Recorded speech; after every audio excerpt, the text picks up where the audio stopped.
How do you do? What you're going to see are the designs and pictures and stories that music inspired in the minds and imaginations of a group of artists. This group of artists created a masterpiece which has lived on for decades as one of Walt Disney's classic films. Now there are 3 different kinds of pictures painted using the music as inspiration. A kind which tells a story, a kind that does not tell a story but still paints a definite picture, and a kind which is completely abstract.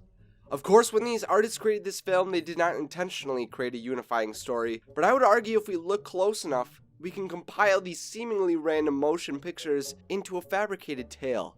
Hello, I'm Isaac from Wotso Videos, where we discuss fun topics for fun people. Today, I have the pleasure of explaining why Fantasia could be one story. The tale Fantasia paints, when arranged in a specific order, is the journey from a universe filled with nothing to a land sprawling with magic. The first piece, Toccata and Fugue in D minor, begins with only the orchestra, meaning there was no animation. The universe which was being created began with nothing more than sound. Over time it transformed into something we could perceive visually, meaning the animation. As the song develops, we continue to see forms manifesting, and the continued imagery of light into darkness shows the world springing forth. To explain who created these forms, the pastoral symphony indicates the gods were at play. They were the ones who manifested something out of nothing, in their kingdom above the rest of the universe, and they continue to play a part in the lives of the living. We see this through Zeus raining down his storm and firebolts onto the party on Earth. But before all these creatures came to be, there was chaos. Life formed on Earth during the song The Rite of Spring, revealing a visual history of the planet. The gods created something which formed into galaxies, planets, and organisms. Out of the turmoil, living creatures transformed into giant beasts who ruled the planet, and ecosystems and life began to flourish.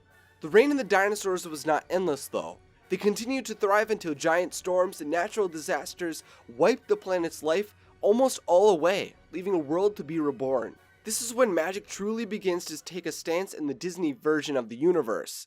With no beasts remaining, in the Nutcracker suite, we see pixies and magical dancing plants begin to take control of the land. Life reinstates itself with magic integrated into its existence, lending all creatures to be more intelligent than the dinosaurs which came before them.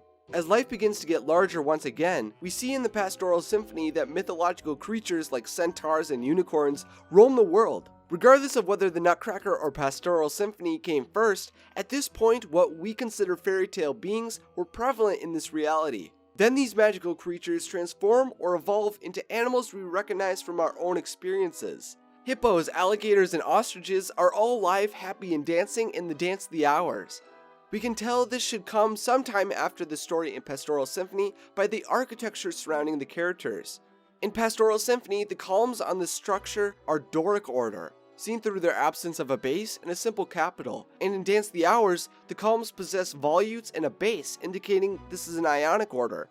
Ionic order are known to have come after the Doric, leading me to believe the magical world transformed into animals we are familiar with in our own world, like the elephants. In this universe, animals have the ability to move, think, and act like we do. They experience culture and express themselves through dance, but they do continue to advance. In The Sorcerer's Apprentice, we see Mickey not simply dance, but practice wielding magic, showing us animals have become truly intelligent creatures. I also think the Sorcerer and Mickey aren't just practicing magic for themselves, but to possibly protect the world because there is a source of evil, and with that comes evil magic. Zeus taunts the partygoers on Earth, the dinosaurs were eradicated, and Chernabog reigns over men's souls using his army of the undead during the night on Bald Mountain. Chernabog manipulates hellfire and haunts the village below, indicating he epitomizes or is even the source of evil. Even this demon could not reign forever though. In the morning when the church bells rang during the song Ave Maria, Chernabog must recede into the mountain and the spirits return to their graves. As the sun rises, we see hope can arrive even after the darkest hours. For all of the evil and the dark magic within the world, at dawn the world returns to peace. I know the people behind Fantasia did not create the masterpiece as a unified story, but I think it lends itself to be interpreted in different ways since it is the representation of music through visuals. It's meant to be what we might think of when listening to the music, and when I hear these songs, I like to believe this story exists. I believe in this story because if the Disney films are connected, then Fantasia would then be the explanation for it all. The magic of the Disney universe spawns from the gods, and they are already in Disney films like The Little Mermaid and Hercules. If this story is real, then Fantasia shows many animals have grown to have full intelligent thoughts, which shows how they can fall in love in The Lady and the Tramp and help princesses like Snow White. With Fantasia as the origin story for the logic behind the Disney universe, the dark magic which empowers villains like Maleficent and the Evil Queen comes from the likes of Chernabog. When I watch Fantasia from now on, I won't see it as only a concert within my home, or a conglomeration of individual stories. I will see it as the beginning of the Disney universe. If you'd like to continue to theorize on Fantasia, I will leave the link to it to Amazon and leave the resources I used in the description of this video. So now it's time for your thoughts. Do you think Fantasia is one story? And do you agree with my ordering of the pieces? Let me know in the comment section along with any other ideas you have for future Discovering Disney episodes. If you enjoyed this video and you'd like to see more like it, then remember to subscribe to Wotso videos and click the bell to be notified when I post. Thanks for watching and have a magical day.